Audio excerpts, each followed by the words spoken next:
people ask me what kind of games I like to play, role-playing games is generally my go-to response, and Bethesda's Elder Scrolls series is a huge part of the reason why.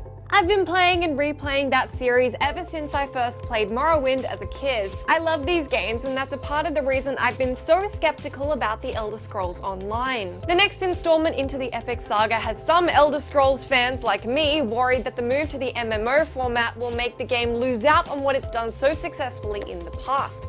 If this new game is going to be any good, it's going to have to do a few things to prove itself to its hardcore fans.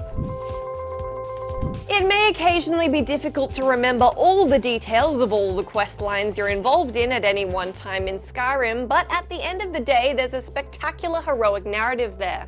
If you've played your cards right, chances are you've ended up as the one and only Dragonborn, Archmage of Winterhold, Guildmaster of the Thieves Guild, the Listener, the Harbinger, and then some. When you put them all together like that, it sounds really dumb, but the one true hero narrative, that is being the best at everything in Tamriel, is a huge part of the Elder Scrolls series. Therein lies the main complication with the Elder Scrolls Online. Now that the format is massively multiplayer, you're all of a sudden faced with all these other people who are all going to be the best in Tamriel, and that sole one true hero crown is threatened. Obviously, this already happened with anybody who played Skyrim, but with so many other players around, you're awfully confronted with the reality that you aren't all that special. Since an MMO doesn't offer that appeal of being the singular hero, Elder Scrolls Online needs to offer the player something different, but still keep the classic heroic narrative intact.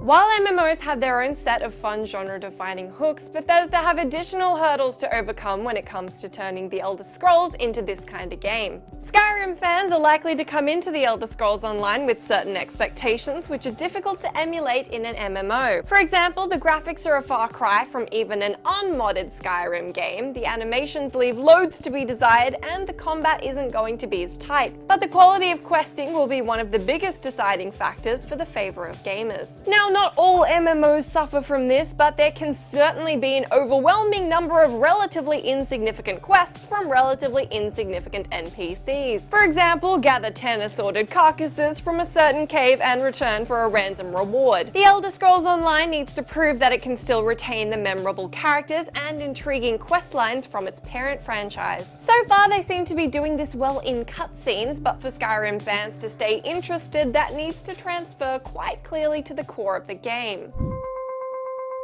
Alright, so I think it's about the time in this video where I need to come out and say what we're all thinking.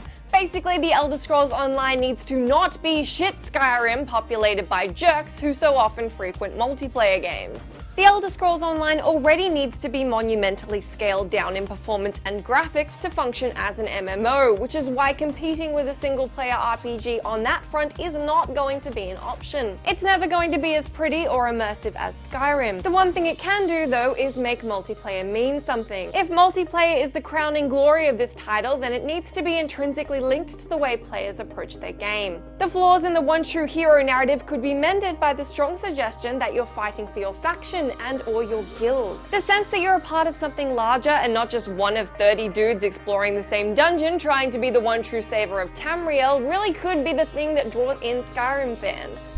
Werewolf had an alternate take on last week's episode about Dark Souls, saying why the game is just so amazing. Just tried Dark Souls 1 and I loved it, until I had to replay the same stretch a million times and just gave up. I admire the game and the difficulty is kinda refreshing, but I want to delve into a game when I play, not replay the same parts over and over. Just a personal preference, definitely a great game. That's fair enough. Dark Souls can be easier to admire than it is to love, especially when you've died a millimeter away from the next bonfire for the 100th time. But as ZSnet points out in response, Dark Souls 2 tried to remedy some of these problems by reducing the number of respawning enemies. Either way though, I think I'm inclined to agree with Tommy C77, who writes, "Last night I met a random guy on Dark Souls 2 and we spent a few hours helping each other out with bosses. It took about 20 attempts, but we finally beat the ancient dragon together after figuring out all the boss's moves and how to work effectively as a team." Speaking as someone who got 100% achievements on Dark Souls 1, I can honestly say the struggle and torment is worth it.